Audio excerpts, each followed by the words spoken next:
por sistemas ya terminamos con patología general. Hoy día vamos a revisar la patología tiroidea, después de esta clase que han liberado. Y el día sábado van a hacer el paso de respiratorio y vamos a ver el paso práctico de patología tiroidea. Les voy a enviar el video en la clase de piel y vamos a resolver los casos de piel también ese día. ¿Ok? La glándula tiroides es una glándula que está situada en la cara anterior del tercio inferior del cuello, se ubica anterior a la tráquea y al esófago, por lo tanto, sus puntos de relación anatómica o cuando hay neoplasia, va a comprimir estos órganos, la tráquea y el esófago. Pesa en condiciones normales intermedios entre 20 y 25 gramos. Está constituida por dos lóbulos unidos por el istmo en forma de mariposa. Hasta un 40% puede tener el lóbulo piramidal que se ubica sobre el istmo y que corresponde a un rudimento del conducto tiroglosso, un remanente embrionario. Aquí hay una fotografía que nos habla de la relación que les comentaba, ¿no? Aquí está el esófago, aquí está la tráquea y anterior a esto vemos el tejido tiroideo en situación más posterior. Aquí vemos glándula paratiroides.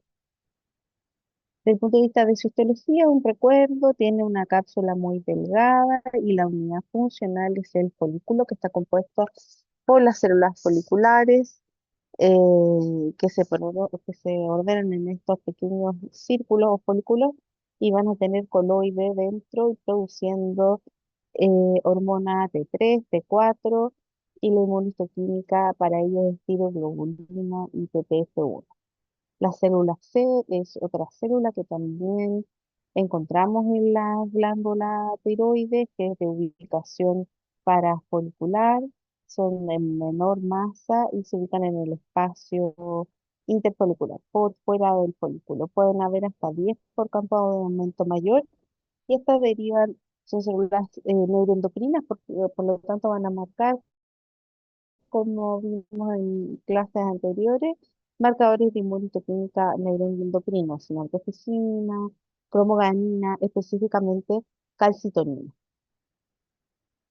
Eh, Aquí tenemos esquema, donde vemos la forma en mariposa de la glándula, su parte central del istmo y ambos lóbulos. Un esquema para ejemplificar la unidad funcional que es el folículo con las células foliculares que se disponen de forma ordenadita, con un núcleo redondo y una al lado de la otra se respetan. En la zona parafolicular o o entre los folículos se van a encontrar estas células C que se ubican en mucho menor cantidad que las células foliculares, que son las de origen neuroendocrino. Esta es una macroscopía, vemos aquí una nariz que tiene aquí a nivel más o menos de los tercios inferiores, la glándula tiroides, el lóbulo izquierdo, lóbulo derecho y su istmo con la forma de mariposa característica. Ya representando en este corte histológico, vemos el folículo, donde hay folículos aquí un poquito más pequeñitos, otros más grandes y que las células que nos revisten son células redondas, cuboideas, con núcleos que se disponen ordenadamente de clomatinas muy oscuras, homogéneas. Aquí hay células C, este material rosadito es el coloide. En cuanto a la patología tiroidea benigna, o sea que no es cáncer, tenemos las causas inflamatorias o tiroiditis infecciosas, que son muy raras en este tiempo, de causa viral o bacteriana. La autoinmune, que sin duda son las más frecuentes, la de Hashimoto se lleva la con mayor frecuencia. También puede haber enfermedad de Graves o enfermedad granulomatosa, también de etiología autoinmune. También que causan patología inflamatoria de origen farmacológico, como la miomarona, el litio. Y la hiperplasia tiroidea, que es la enfermedad de Graves, que está dentro de la patología autoinmune, y la hiperplasia multinodular, que es en cuanto al, a los bocios, al aumento de esta glándula, es una de las más frecuentes. La tiroiditis de Hashimoto es más común en las mujeres entre 45 a 65 años, puede coexistir con otras patologías autoinmunes como la artritis reumatoide, el síndrome de Sjögren, la enfermedad de Graves. Se asocia al linfoma por este proceso inflamatorio crónico. Estos pacientes pueden desarrollar el linfoma y a cáncer diferenciado de tiroides. El más frecuente es el carcinoma papilar. Clínicamente se puede observar como hipotiroidismo o incluso o una condición normal eutiroidea, dependiendo de la avanzada de la inflamación o no, de la destrucción o no de la glándula. Desde el punto de vista clínico, ustedes van a medir anticuerpos, antitiroglobulina, anti-TSH, antiperoxidasa tiroide, que van a estar positivos. Desde el punto de vista de la macroscopía, una vez más, esto va a depender de en qué etapa la encontramos. Si es en una fase más inflamatoria, hay un aumento difuso. Si hay una fase ya más tardía, con fenómenos reparativos, va a haber fibrosis y atrofia y va a ser una glándula más pequeña.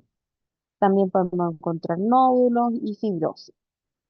En la histología vamos a encontrar infiltrado inflamatorio linfoide, con folículos linfoides, atrofia del epitelio folicular y metaplasia de células de efecto. Estas son características, son células foliculares que están siendo modificadas, que tienen un citoplasma con abundantes mitocondrias. Son células que están aumentadas de tamaño, tienen un citoplasma granular, eosinófilo, los núcleos grandes y de cromatina clara. La célula de Hurter, células oncocíticas también, así se llama.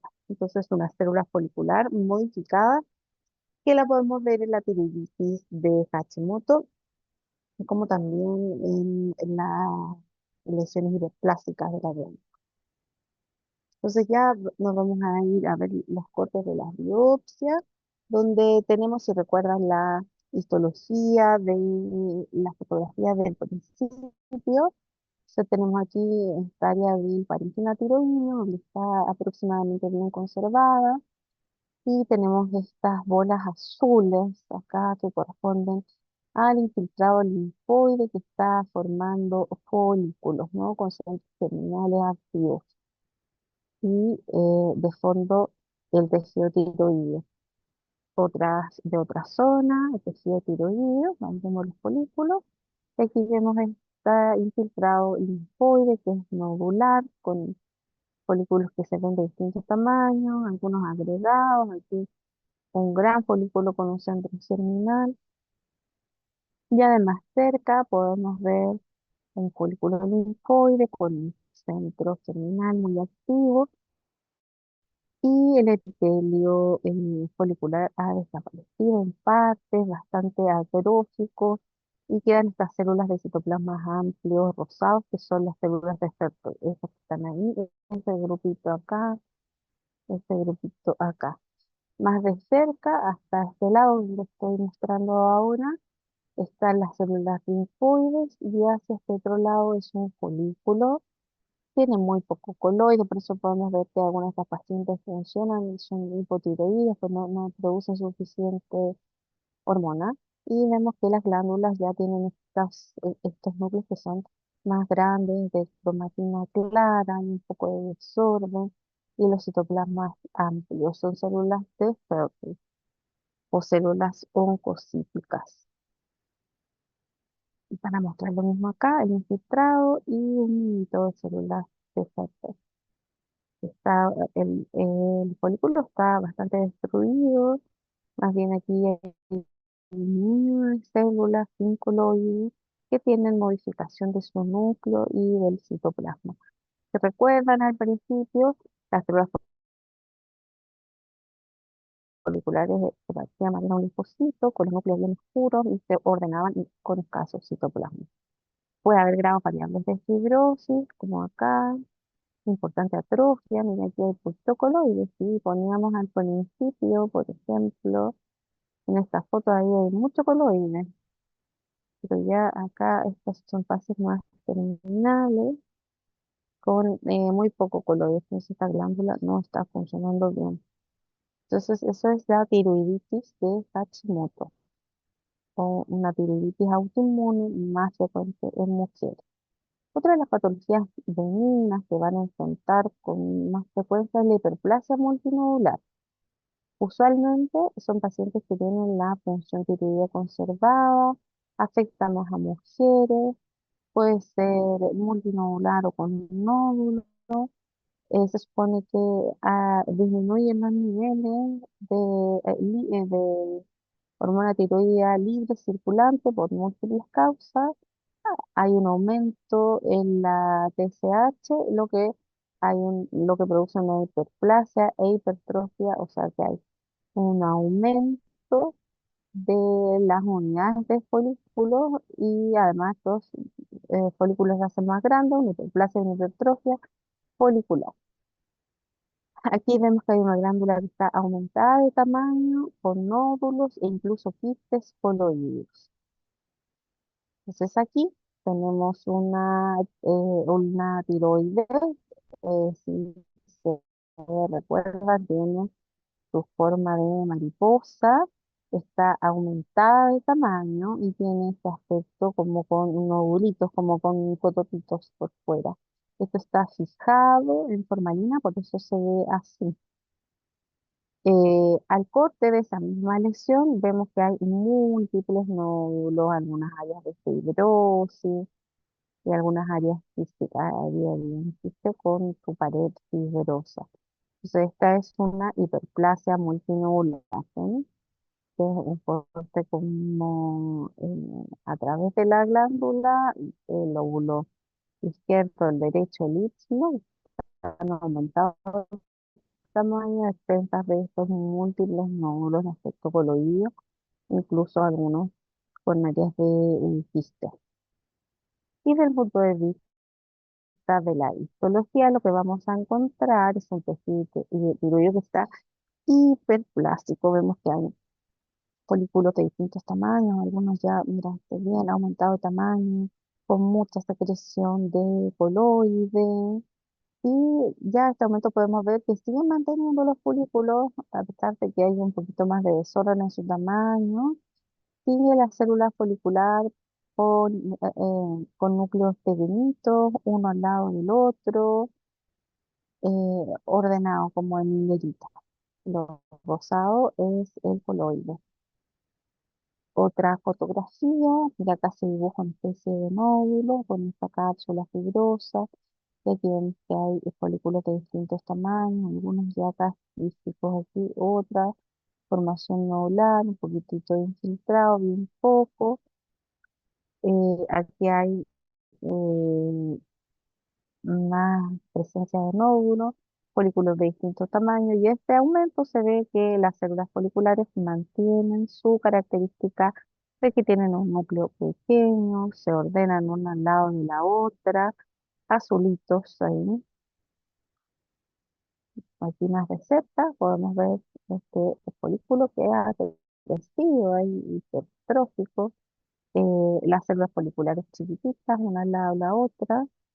Aquí es coloide. Aquí hay folículos más pequeñitos, pero todos tienen coloide en su interior. Una glándula muy activa. Aquí hay más pues, otro corte con folículos de distintos tamaños también. Coloide, puede haber focos de hemorragia. Estos son isquiositos con pigmento marrón. Entonces es importante para nosotros ir viendo algunas de estas características porque se han escuchado muchos de los nódulos tiroideos se estudian con funciones. Entonces, si nosotros hacemos pasar aquí una aguja para hacer un estudio citológico, vamos a ver después en la misma lámina que hay histocitos con hemosiderina, que hay células foliculares que tienen un aspecto conservado y que hay mucho coloide. Entonces, eso nos permite decir, cuando vemos un ultrasonido de algún nódulo, que es un nódulo que tiene características de hiperplasia. en el estudio de los nódulos tiroides. Entonces, por eso es importante ir reconociendo a nivel histológico los componentes que podemos encontrar más adelante en la citología. Otra patología que es, pero está muy en auge, muy en aumento y que tiene a los endocrinólogos trabajando, pero a full, es los nódulos tiroides. ¿Me esperan un momentito, por favor?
Discúlpenme la interrupción. Seguimos hablando de los nódulos tiroides. Es una patología que está muy frecuente, es patología, el cáncer de tiroides es patología auge ahora, entonces entre que descartamos la benignidad o malignidad de estos nódulos, hay alta presión asistencial en el estudio de esto. Probablemente les va a tocar ver durante toda su práctica o algunos ya han visto. Entonces el cáncer de tiroides la, es la malignidad endocrina más frecuente, pero representa el 1% igual de todos los cánceres de la economía. La incidencia de los nódulos tiroides es variable y ha ido aumentando con el aprendimiento y la disposición de tener imágenes para el diagnóstico. Entonces, veíamos que anteriormente se hablaba de que en Estados Unidos la prevalencia era de un 4 o un 7%, pero esto aumenta hasta un 67% si se hacen exámenes de screening como la ecografía tiroidea. Eh, a pesar de eso, de la alta frecuencia que hay de nódulos tiroideos, que esto sea maligno va a ser de un 5 a un 12% de todos los nódulos, según las distintas series. Entonces, ¿cómo ser selectivos en el manejo y no andar operando a diestra y siniestra los nódulos o tratar de más o de menos los nódulos? Entonces, vamos a tener que hay características clínicas que nos van a ir orientando un poco y características ecográficas. Entonces, si tenemos un paciente que tiene en los extremos de la vida, generalmente son pacientes que tienen que los nódulos tiroides van a ser con más riesgo de malignidad en pacientes varones, en pacientes que tienen historia familiar de cáncer tiroides, hay una beta del cáncer tiroides que se desarrolla en familia. Antecedentes de neoplasia endocrinos múltiples, historia de tiroiditis, porque ya vimos que, por ejemplo, la tiroiditis de Hashimoto se relaciona con más frecuencia con el linfoma y el carcinoma papilar de tiroides, la historia de radiación. Y ya tenemos un nódulo, ver cómo va creciendo, cómo son sus características a la palpación, si son firmes, si son más blandos, y cómo es su sospecha en la ecografía. La ecografía ha sido una herramienta de vital importancia en el seguimiento de estos nódulos y se ha asociado al estudio citológico donde ya nos permite ser mucho más selectivos con el manejo de estos pacientes. Entonces, la punción con aguja fina, punción aspirativa con aguja fina, tiene una función esencial en la evaluación de los nódulos tiroides y ha disminuido la citología, ha disminuido la cirugía de los nódulos benignos, priorizándolas en los nódulos que son, en los que realmente van a necesitar cirugía. Entonces, eh, anteriormente,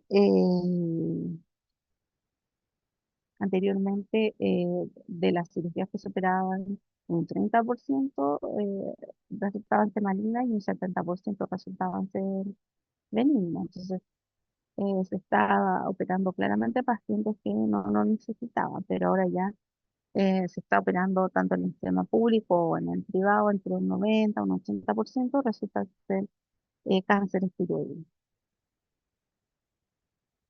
Para que estén al tanto y al día en su práctica clínica sobre el reporte de la citología tiroidea.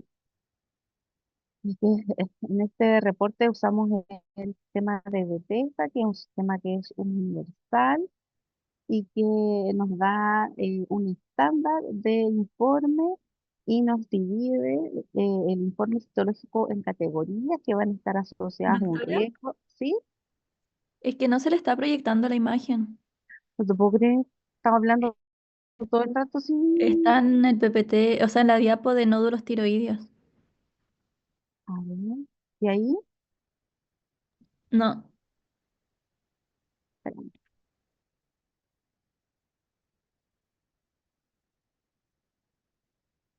vamos a hacerlo otra vez.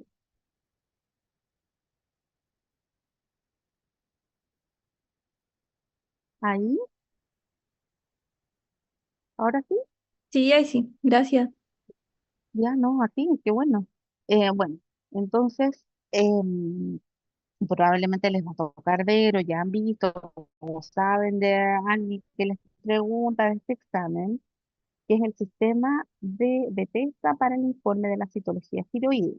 Estos sistemas de reporte hay para todas las partes que son funcionables. Hay sistemas de reporte para la citología de páncreas, para la citología cervicouterina, para la citología de pulmón,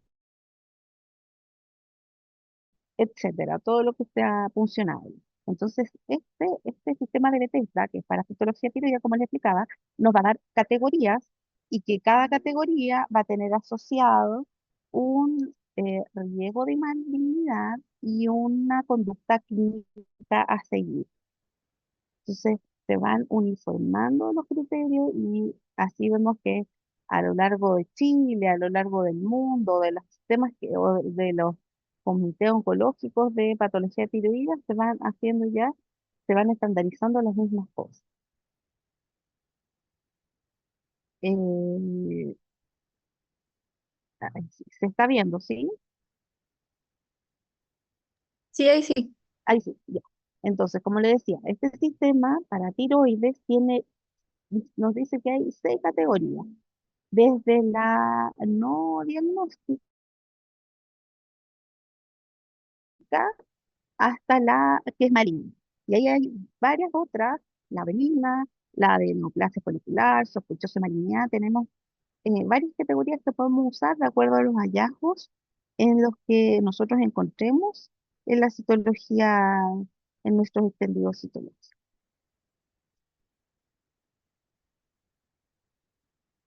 Entonces, como les vuelvo a contar, ¿sí? Que cada categoría tiene un riesgo de malignidad, por ejemplo, la que es no diagnóstica, que no encontramos material, el riesgo de malignidad hasta un 10%, por lo tanto, pues, de un 5 hasta el 10%, por lo tanto, si ustedes desde el punto de vista clínico les llega este informe, lo que hay que hacer es repetir esa función. Si es benigno, se hace seguimiento, no se opera. ¿Sí? Son de estas características que son indeterminadas, de, que la citología no es lo suficientemente clara para decir si es benigno o maligno, hay varias eh, conductas clínicas a seguir de acuerdo a cada una de ellas. Por ejemplo, esta que es de significado, aquí de significado incierto, se repite la punción, tienen un riesgo de hasta un 30% de malignidad, se puede usar los test genéticos, hay test genéticos ahora que están disponibles, que a la misma muestra, que es una muestra aparte, se puede hacer un, un test genético de eso, hay disponibles en Chile y afuera también, son de costo elevado, todavía no los cubre FONASA, pero si el paciente tiene los recursos, se le puede ofrecer eso. Si hay sospecha de neoplasia folicular, que es otra categoría, o sospecha de neoplasia celular de Corto, lo adecuado puede ser que, dependiendo de donde estemos, que se haga una lobectomía, se saque ese lóbulo, se haga un test genético para decir si es sospechoso, cuán sospechoso es, y así no se opera. Los que son sospechosos de malignidad y malignos, estos tienen que ir a la tiroidectomía o lobectomía, dependiendo de qué otros hallazgos tengan. Y en esto claramente el aumento, aumenta claramente el riesgo de malignidad. Los malignos van a tener un riesgo de un 97 a un 90%. En general, si uno dice en la citología que es maligno, la pieza quirúrgica va a ser carcinoma con toda seguridad. A modo general, nos dice que tenemos un estudio citológico que es adecuado si tenemos 6 grupos de células foliculares bien conservadas. Esto era lo que yo les mencionaba en las diapositivas atrás, en el fondo. Si nosotros, la aguja pasa por el nódulo y vamos a tener estos linfocitos que tienen hemosiderina, pues son espumosos, las células foliculares sin ningún detalle en los núcleos y que se ponen de forma ordenada, en forma equidistante, no están sobrepuestas. Y hay alguna cantidad moderada de coloides y vemos que hay una presencia de un folículo ahí, con coloides, células foliculares, más presencia de coloides. Entonces, esto, si hacemos la correlación con lo que veíamos en la hiperplasia nodular, podemos decir que este es un nódulo benigno, categoría doble de PESA, y en nuestro paciente no se opera, se sigue, está en seguimiento. Después vamos a revisar otra categoría, que es la categoría 4, que es la categoría indeterminada de neoplasia folicular. Entonces acá lo que vamos a tener aquí son células foliculares que se disponen como en microfolículos. Hay cierto grado de sobreposición, hay hartas más células que lo que uno ve en forma habitual, se sobreponen con harta imaginación, vemos que hay microfolículos acá, microfolículos allá, entonces esto se llama neoplasia folicular. Esta es una categoría que es indeterminada, porque para nosotros hacer un diagnóstico de si se trata de un adenoma folicular, o sea, una neoplasia benigna, y un carcinoma folicular, solamente lo podemos hacer estudiando la pieza quirúrgica. Entonces, porque ahí vamos a ver los criterios que son diagnósticos de un carcinoma folicular, tales como invasión de la cápsula, hipermenciones vasculares. Nada de eso lo vamos a ver en la citología, porque por las características que tiene, aquí solamente tenemos células, no tenemos cápsula, no tenemos parénquima, estroma para ver si hay vasos, si hay permación. Entonces, en estas lesiones del adenoma folicular o el carcinoma folicular, este estudio está limitado. No podemos avanzar más en el diagnóstico. Entonces, desde el punto de vista citológico. Solo nos vamos a quedar con el diagnóstico de neoplasia folicular. Y aquí los test moleculares tienen su valor, porque si el test molecular tiene un valor predictivo o negativo, o sea, nos descarta que hay neoplasia maligna, no podemos quedar tranquilos eh, y la paciente se hace el seguimiento y no se opera. Por el contrario, si el paciente parece que tiene un alto riesgo de tener una neoplasia, el paciente tiene que operar. pero les vuelvo a insistir, este es una herramienta que está disponible en forma muy limitada, costosa y todavía no está considerada en el plan auge. Entonces, tenemos que utilizar las otras herramientas que teníamos, ¿no? Ver las sospechas ecográficas, las sospechas palpatorias. Por ejemplo, un niño de 12 años con el diagnóstico de neoplasia folicular, con un nódulo que tenga 4 centímetros, eh, mm, probablemente igual va a terminar haciéndose una cirugía, porque ya habíamos dicho que en los extremos de la vida el riesgo de tener más malignidad tiene mucho más impacto. Aquí tenemos otra categoría, que es la categoría de malignidad, categoría 6, carcinoma papilar. O sea, aquí esta es una citología, esto está tenido con la técnica de Papa Nicolau, que es una punción para ver bien los núcleos. Entonces vemos que aquí hay células que se apilan, que se desordenan, se pone una arriba de otra, tienen esta forma como de un dedito, acá otro dedito, eso corresponde a una papila, y hay estas ranuras o estas líneas nucleares, que son las pseudoinclusiones nucleares. Entonces esto es categoría 6 de beta, maligno, carcinoma papilar. Entonces, eh, si ustedes desde el punto de vista clínico están estudiando un paciente que tiene un nódulo, que tiene sospecha ecográfica, le mandan a hacer una punción y esta punción sale de testa 2, por ejemplo, se quedan tranquilos, un nódulo benigno, hay que hacer seguimiento. Si sale de testa 6, la conducta es la derivación al cirujano, porque estas son malignos y se debe operar. Aquí tenemos las pseudoinclusiones nucleares, hay una vaculita dentro del núcleo, un carcinoma papilar. Bueno, el tratamiento de los nódulos tiroides, como ya veíamos, puede ser quirúrgico, si son pacientes con hipotiroidismo, con hipertiroidismo, yodo radioactivo, alcoholización y radiofrecuencia que se está proponiendo en este tiempo, digamos, que en pacientes no se operen, en pacientes seleccionados se hace radiofrecuencia, no, radiofrecuencia. Ya, entonces ahora pasamos a la patología neoplásica del tiroides. La patología neoplásica benigna es el adenoma folicular. Es una neoplasia que tiene diferenciación de folículos, o sea, forma folículos y tiene un nódulo que tiene una cápsula. Claramente es más frecuente los adenomas que los carcinomas, la relación de 5 a 1. Generalmente los adenomas son solitarios y ocurren en glándulas que están sanas y aparece un nódulo tiroideo. Generalmente es un hallazgo, los pacientes se estudian por otra cosa y les aparece este nódulo tiroideo. Se ven en pacientes de edad media, en niños, en niños y en adultos mayores es menos frecuente. Por eso, cuando uno dice las neoplasias foliculares en los niños y en los adultos mayores, piensa que puede ser más un carcinoma que un adenoma. Rara vez presentan hipertiroidismo clínico, no son que sean hiperfuncionantes por medio.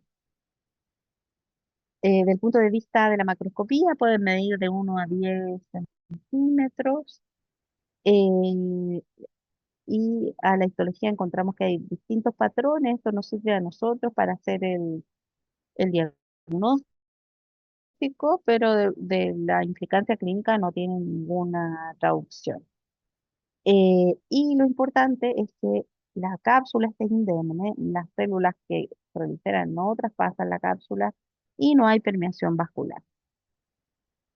Entonces, aquí tenemos una glándula tiroides, ahí, y aquí está la otra mitad, y hacia uno de sus polos tiene este nodulito bien delimitado, un solo nódulo.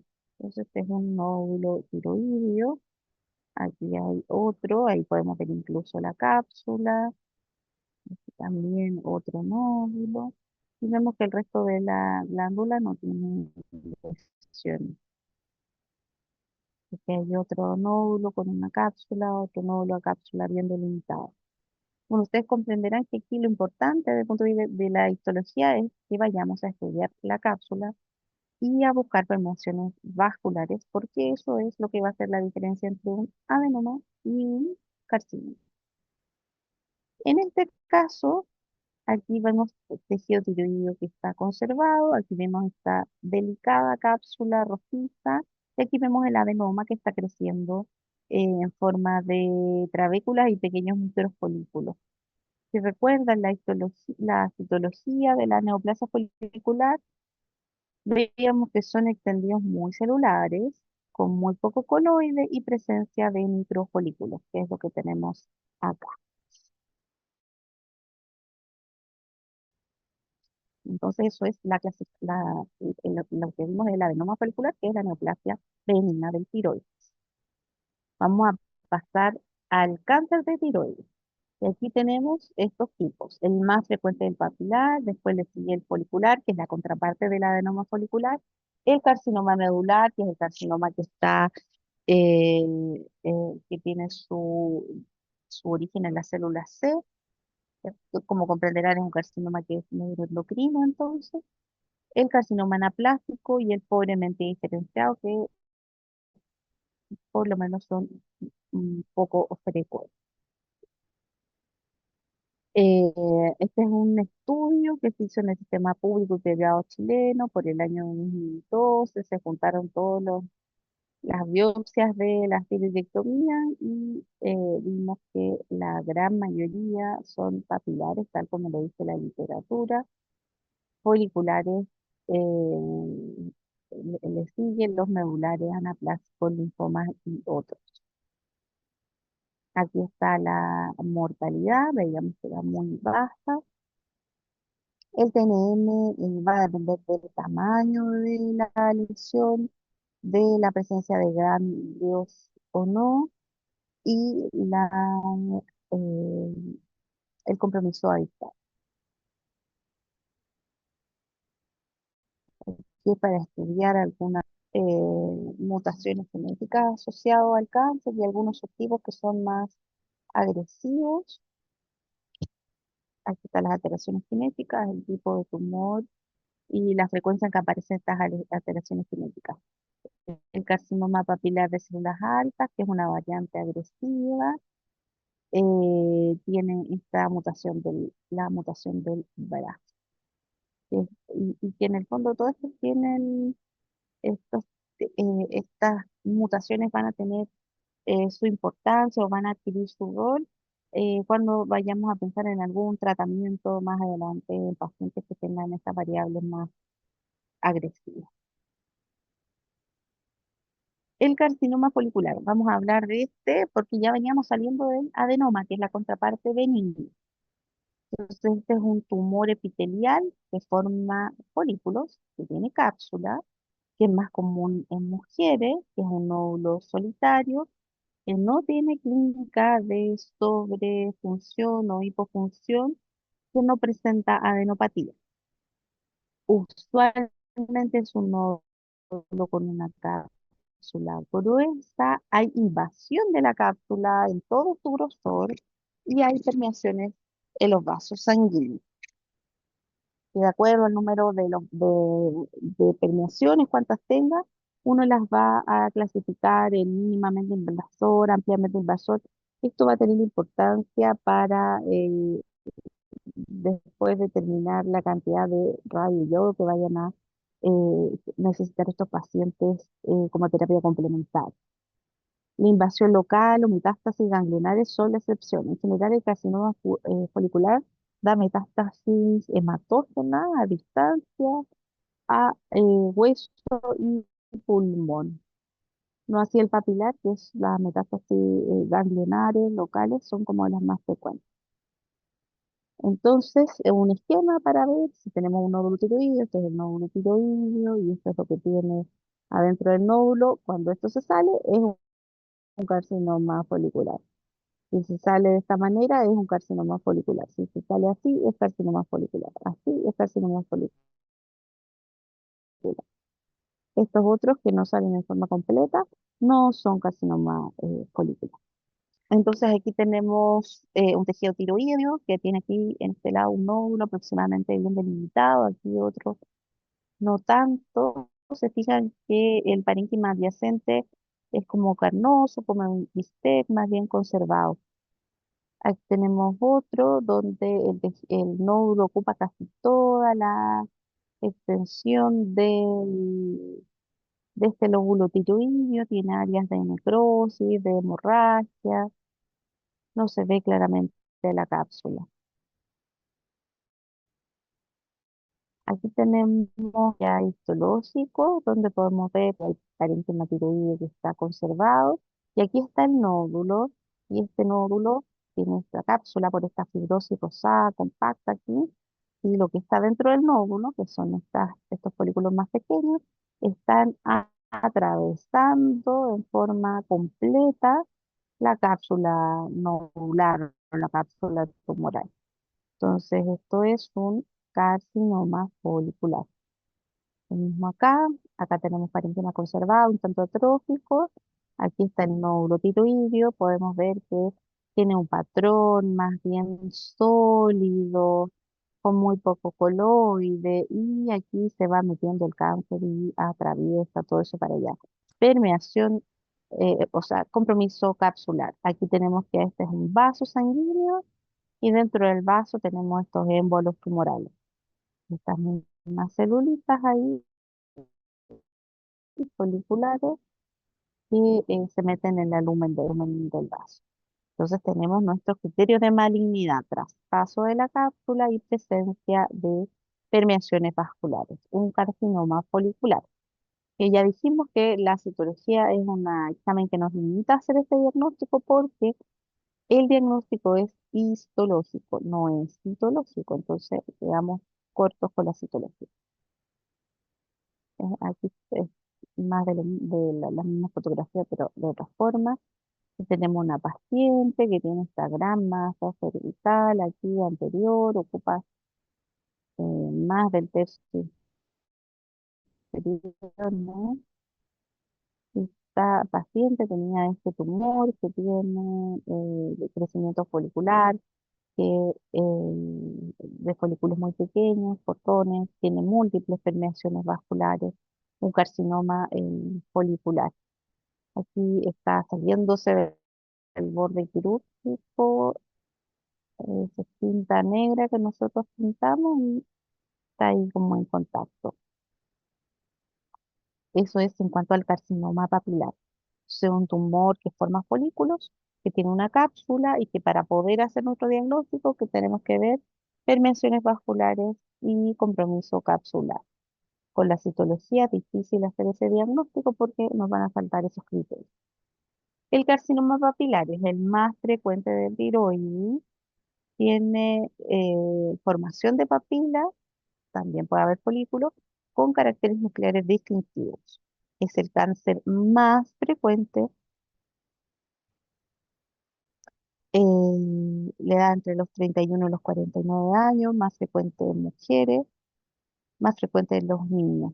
Es un tumor que es mal definido, de bordes infiltrantes, granular, firme, de 1,5 centímetros en el 64% de las biopsias quirúrgicas. Y del punto de la vista de microscopía, lo que nosotros vamos a encontrar y que es característico son la presencia de papilas, que son estructuras que tienen un tallo fibrovascular grueso, que pueden tener microcalcificaciones concéntricas, los cuerpos de Samoma, y estas papilas van a estar tapizadas por células que tienen características nucleares distintivas, pseudoinclusiones nucleares y en aclaramiento nuclear o vidrio esmerilado y hendiduras nucleares. Entonces hacemos todo el cuadro, eh, eh, todo nuestro, con esos dos hallazgos, presencia de papila y presencia de núcleo, hacemos el diagnóstico de carcinoma papilar. Hay varios tipos histológicos, hay que tener en cuenta que hay algunos que son de peor pronóstico, que es importante mencionarlos en los informes, la variedad esclerosante de células altas, de células columnares. Es un tumor que es multicéntrico, generalmente hay más de un nódulo en un 22%, puede haber invasión extratiroidea, hay metástasis a los ganglios, las metástasis hematógenas son muy raras, el pronóstico es muy bueno con una baja mortalidad.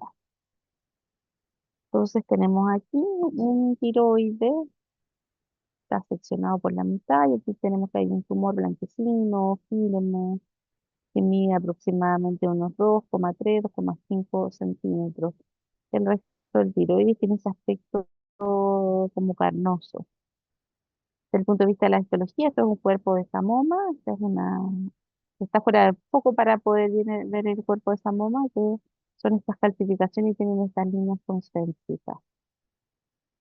Entonces tenemos la papila, que es este eje de tejido conectivo, que tiene vasitos y que tiene revestimiento por epitelio con células que están desordenadas, con núcleos más claros, con presencia de vacuolitas nucleares y ranuras. Aquí tenemos otro caso donde está este tumor blanquecino. Este es el parénquima tiroideo como bistec que dijimos, y allí está el tejido tumoral. Un carcinoma papilar, que aquí vemos las mismas papilitas, ¿no? Estos son esos ejes conectivos y afuera están revestidos por estas células que tienen núcleos claros, que se desordenan, no están ordenadas como las vimos en los folículos. Todos tienen núcleos claros, tienen estas eh, calcificaciones concéntricas, los cuerpos de Samoma. Aquí hay más papilas, núcleos claros, sobreposición nuclear. Aquí hay otra macroscopía de un carcinoma papilar, un tumor blanquecino, mal delimitado, firme. Y este es el parénquima tiroideo que es normal, como carnoso, como bistec. Eso es en cuanto al carcinoma papilar. El carcinoma anaplástico es un carcinoma indiferenciado, tiene una baja frecuencia. En general, todos de estos pacientes terminan fallecidos.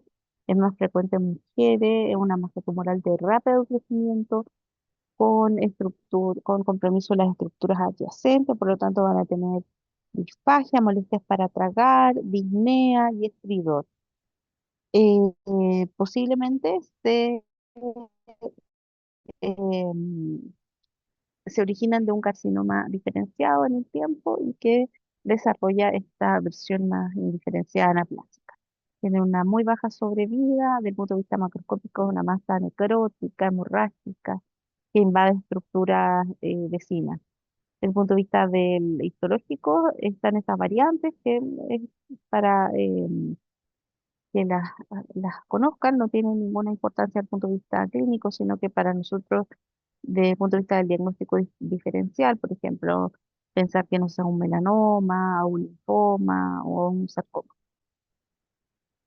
Es un paciente que vemos que tiene esta masa que comprime casi todo el cuello, un paciente comprimía estructuras vecinas. Se hizo una pequeña biopsia solamente para confirmar el diagnóstico. Aquí tenemos la citología.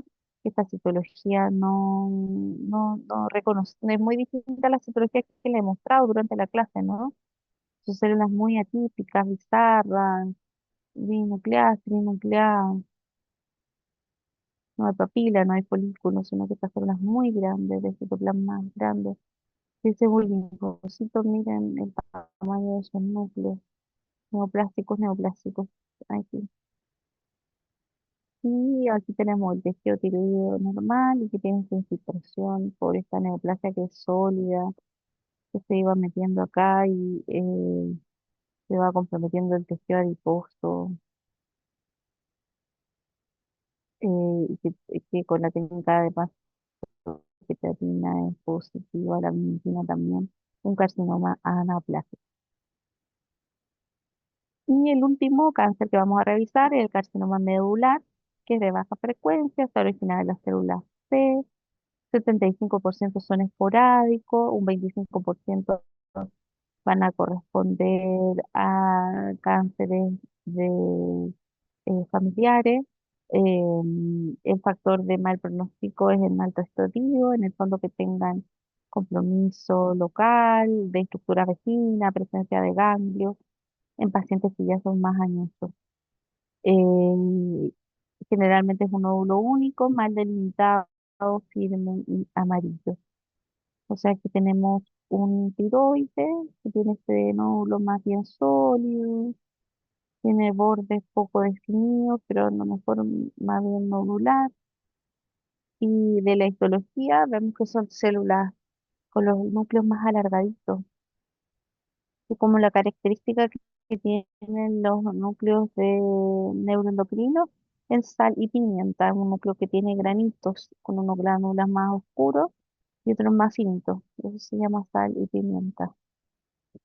Y lo que vemos aquí, que hay tejido tiroideo, este es el tejido tiroideo normal, y este es el tumor, donde vemos que hay estas zonas como de esclerosis, rosada, aquí está la población celular. Si uno podría decir, tal vez que forma folículos, pero no tiene patrón papilar, no tiene patrón folicular, sino que más bien sus células que se disponen como en hilitos, ahí tal vez un folículo, y tienen este material amorfo rosado que es el amiloide. Son células usadas, como las que veíamos en la citología, que están en nidos y que son positivas con la técnica de calcitonina. Distinta que la célula folicular, que era positiva para tiroglobulina, para TTC1, que es un marcador más bien epitelial. Este marcador es neuroendocrino y específicamente calcitonina en células. Y terminamos. ¿Alguna pregunta, alguna duda? Profe, el práctico del sábado va Sí, a ser ya. de solo de respiro también de lo que hoy día estamos, Lo de que hoy las día dos vimos. cosas.